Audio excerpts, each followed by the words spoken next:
When I was a young Cub reporter for NBC, I remember it was a Christmas morning, and there was a fire, Christmas tree fire, that killed a child. And I remember I was young, I didn't have any children back then, and you're struck by it. I mean, a child lost his life, but then you move on to the next story because that's your job. Now, after my first child, when something tragic like that happens, it changes everything because you have children. I put my children's face in the face of the child who faced some type of calamity. For you, how has little Bo changed your life? Yeah, he's.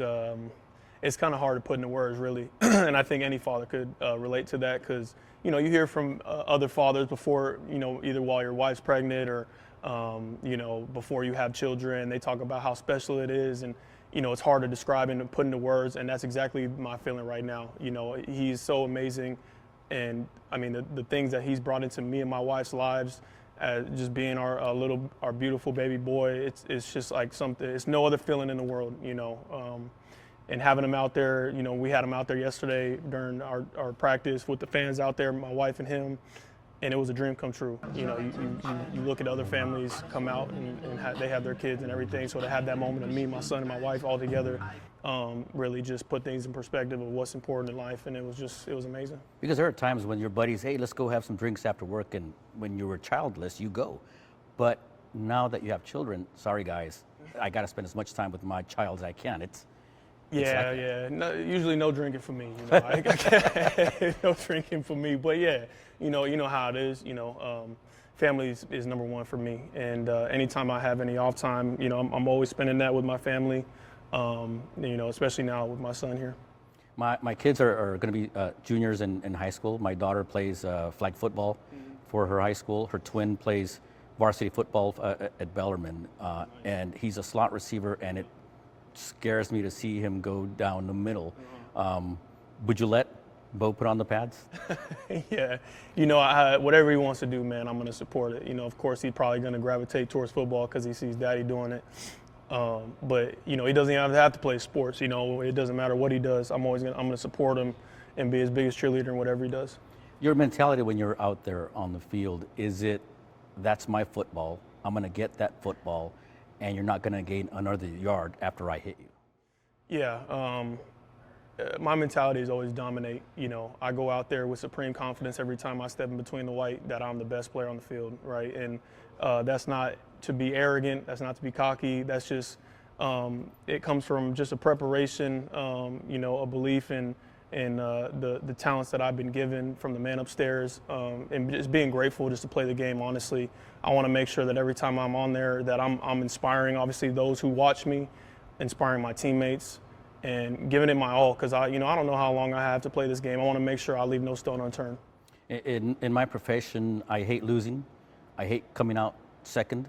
I was in Las Vegas. I know the Super Bowl was gut-wrenching. How difficult is it to not win? Yeah, it's part of life.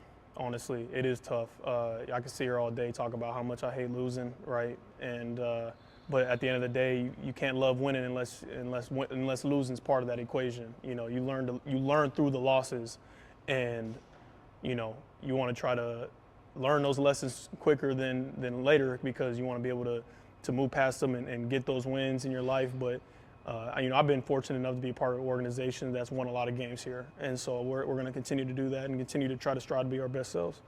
When you're out in the field and you look at the Levi's and it's full of black, brown, white people, what's that like to see the cultural richness that is California, that is Silicon Valley? It's amazing, and the faithful, our fans, are, I think, the best in the league. Playing it in Levi's on Sundays, Mondays, Thursdays, doesn't matter. It's amazing being out there. Our fans get as rowdy and are as passionate as any fan base on the planet. And so I love playing in front of them. And like I said, man, I'm trying to make sure I put the best product on the field for them to get excited about every single time I go. A couple of fun ones, tacos or hamburgers? Let's go tacos. All right, and salsa and chips or bread and butter? Come on, you know that answer. That's always going to be salsa and chips, man. Inspiration. How much do you wish to inspire others, whether they're young or not young? by what you do on and off the field. Yeah, that's a big part of who I am, what I do. Obviously, I keep talking about it. That's one of my main reasons for why I do what I do is to inspire, and to leave as big an impact as I can, So when I'm gone, like the game continues to evolve, and people when I'm done, they're always talking about, man, I just want to play like Fred Warner. I want to be like Fred, and I know if people are saying that I did something right. So, for instance, my son who's on the varsity team, what would you tell those kids who are, bright-eyed and wanting to be Fred Warner? I tell them, how much time do you have? Because we could really break this thing down. But at the end of the day, man, I feel like you could talk about hard work. You could talk about humility. You really have to just completely obsess about your craft and about what you want. Like, what do you want to get out of this?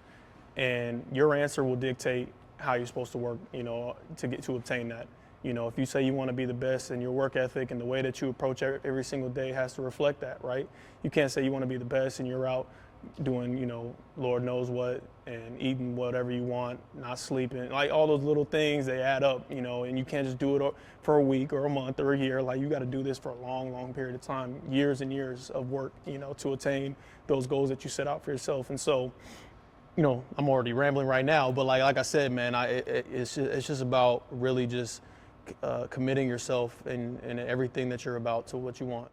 So 6 a.m. practice, 1 o'clock practice in 100-degree weather. Don't complain, get it done. Right. I mean, 100-degree weather is kind of crazy, but you got to take care of yourself. But it is a mindset of when everybody else is hurting, I'm rising. I'm the one who's going to set the tone. I'm the one that's going to dominate the day. And lastly, how important is it to celebrate Black History Month, Hispanic Heritage Month, Asian American, Pacific Islander Month? I think it is important. I think it's great to celebrate all cultures and races, and have that time. But I think it's also important to kind of just celebrate those things year round. Not just because it's there's a month to celebrate that. I honestly